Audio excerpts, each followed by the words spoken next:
Nobody can now pretend that China isn't our enemy. August 15, 2026. The revelations in the Telegraph that China is accused of secretly funding pro-Palestine demonstrations in Britain, channeling funds to far-left activist groups to sow chaos on our streets should send a chill down the spine of every minister in Whitehall. Yet none of this is new.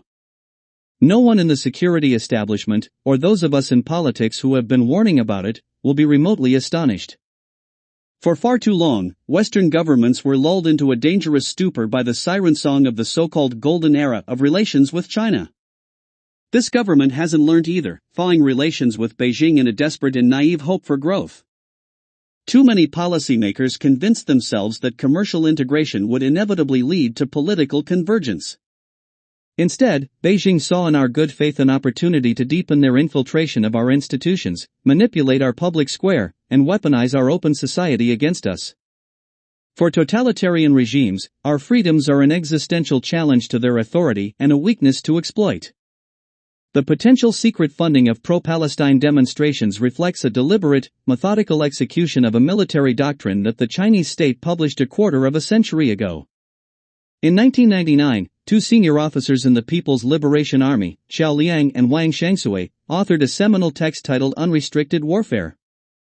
Their thesis was simple yet radical: classical military conflict was no longer the primary means to defeat an adversary.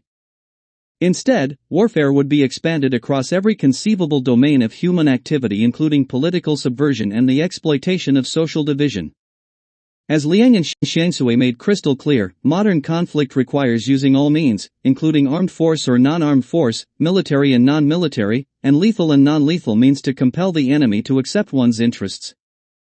Xiao later summarized the core tenet of this total war philosophy even more bluntly: the first rule of unrestricted warfare is that there are no rules, with nothing forbidden. Just look at the scale of China's global cyber attacks on Western nations.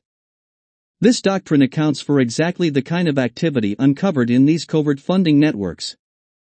By covertly backing fringe political groups, encouraging protests outside military sites like RAF bases, and amplifying divisive narratives that Western leaders are bought, Beijing aims to weaken our resolve and fracture our domestic peace. Yet it would be a fatal error to believe Beijing's unrestricted warfare is limited to narrative control or political astroturfing. Propaganda is merely one arrow in a very large quiver. Unrestricted warfare weaponizes every sector of modern society.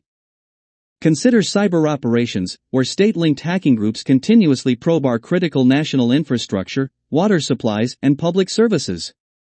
Look at international standard-setting bodies, where Beijing aggressively packs committees to ensure the foundational protocols of tomorrow's telecommunications and artificial intelligence are written on Chinese terms. Also, just look at how China has become the central power in the rise of the totalitarian states. Russia, for example, couldn't have continued the war in Ukraine without Beijing's support. It is believed the Chinese have also supported Iran's IRGC, particularly in its supply of drones for Russia. And don't forget China's huge support for the brutal regime in Myanmar. On the civilian front, China is clearly attempting to undermine our markets. Heavily subsidized Chinese electric vehicles are pouring onto British roads. These are not merely cars, they are high-tech data hubs equipped with advanced sensors, capable of gathering vast troves of mapping data and could potentially contain kill switches that could paralyze transport networks at the push of a button during a diplomatic crisis. Sadly, as the rest of NATO wakes up to the threat, Britain heads in a different direction to Project Kowtow. Xi Jinping has made no secret of this strategy, instructing the Chinese Communist Party to seize international discourse power and demanding the full integration of military and civilian technology. As she warned CCP cadres, the struggle for global dominance is a battleground without the smoke of gunpowder. The reality is that to protect ourselves, the government must be honest. We are at war but hamstrung in dealing with the threat. The reality is that we must now place China in the upper tier of FIRS, the Foreign Influence Registration Scheme, and in so doing define China as a threat, which is what our security services want and need. By The Telegraph, story by Ian Duncan Smith.